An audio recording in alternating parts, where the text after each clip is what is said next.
So, Steve, I'm basically going to read through the decision, unless if there's really technical legalese stuff, I might skip it, procedural stuff. But feel free to interrupt at any time. I'll just be talking fast. So please.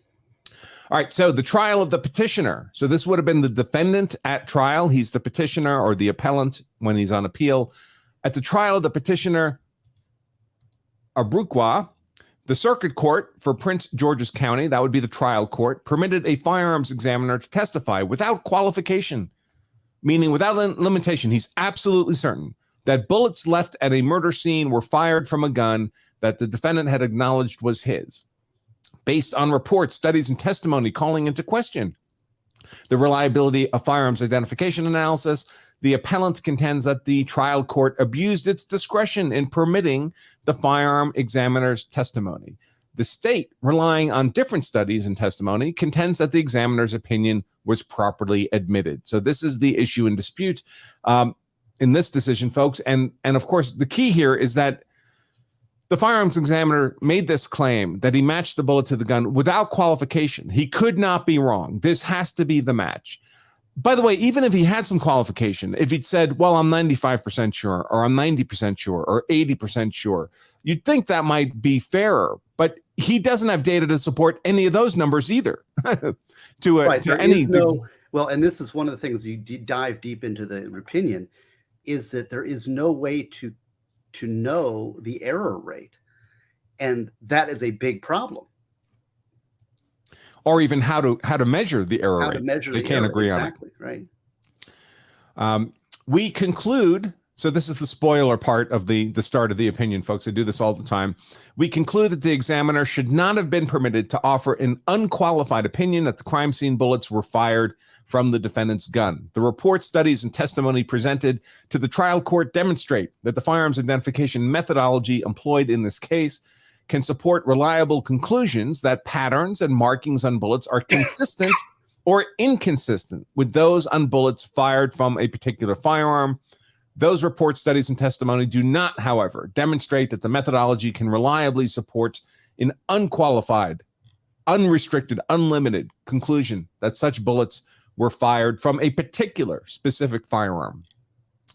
The state also contends that any error in the trial court's admission of the examiner's testimony was harmless because we are not convinced beyond a reasonable doubt that the error in no way influenced the verdict. We must reverse and remand for a new trial. So remember, folks, you need three things for any kind of mitigation relief on a conviction when you're claiming that the trial court made an error. First of all, the appellate court has to agree there was an error, or it doesn't matter. Second of all, the error typically has to be preserved typically by objection for review by the appellate court, or it can go away. And third, the error had to matter. If there wouldn't have been any difference in the verdict, then the verdict obviously is not going to be reversed. So here the state is arguing that, hey, even if there was a mistake, it didn't matter. The verdict would have been the same regardless. And this Maryland Supreme Court doesn't agree with that conclusion. They have reason to believe the verdict might have been different. So they're reversing and remanding. So this defendant, if the state chooses, will go through a new trial, starting all over again. Factual background. On August 3rd, 2012. So just take a note of that date, folks, because this decision is June 2023. So this guy got his conviction reversed and remanded by this court, which is a win, obviously, for the appellant. But this is 11 years after the shooting took place. Where do you think he's been the last 11 years? Or at least since he was found guilty and sentenced. He's been in prison all this time. Police responded to 3 separate calls complaining of a disturbance at the house that the defendant shared with his roommate. On the third of these occasions, just before midnight, 2 officers arrived. The officers talked to the 2 gentlemen, told them to stop bothering each other. A neighbor testified he heard multiple gunshots around 11:30 that night and 12:30 a.m. an hour later the following morning. 4 days later, officers discovered the roommate's body decomposing in his bedroom. An autopsy revealed he had been shot 5 times, including once in the back of the head. So it's not a self-defense case, probably. The police recovered 4 bullets and 2 bullet fragments from the scene.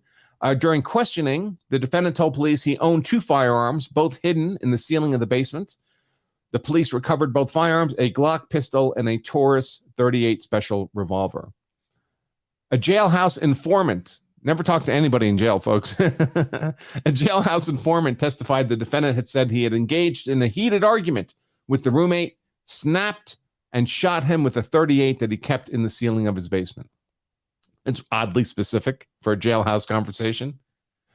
By the way, folks, do the people sitting next to you on the bench in the jailhouse who are also under arrest, do they have an incentive to make stuff up to improve their own negotiation with the authorities? They sure do.